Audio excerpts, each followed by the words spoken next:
Well, for more on this, where the investigation will go on from here, we're now joined by aviation expert Heinrich Grossbongardt, who joins us from Hamburg in Germany. Heinrich, thank you very much for coming back onto TRT World. Good to have you with us. Now, another breakthrough in the investigation of EGYPTAIR Flight 804.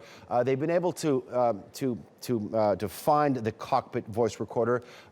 What are investigators hoping to find with this discovery? Yeah, this is certainly a first important step for resolving this mystery of the crash. The cockpit voice recorder records all sounds within the cockpit. So it's what the pilots say. It's the contact with the air traffic control, and it's all the oral warnings and oral signs pilots get during a flight. Okay, now, but in several cases in the past, such as in the 1996 crash of the TWA Flight 800 or the crash of American Airlines Flight 77 on September 11th, authorities had hoped to find clues in the recorders, but only to discover that the data inside had been damaged or the recordings had stopped suddenly. So this is definitely a possibility, right?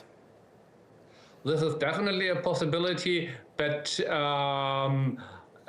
let's hope for the best. In many cases, these data can be restored, and but we have to think if there has been, for example, an explosion on board, which abruptly disrupted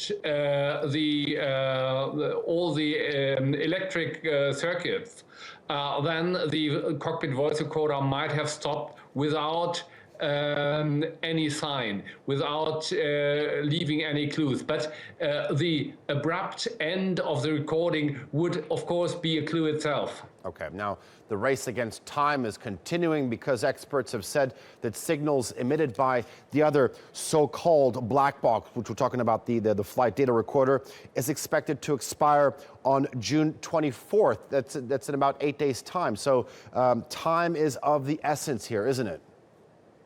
It's definitely of the essence, but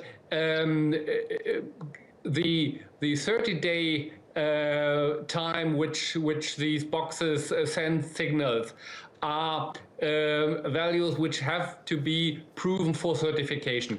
In aviation, you usually add some 50% of error margin. So there's a good chance that the other box, the flight data recorder, will send signals well beyond the 28th.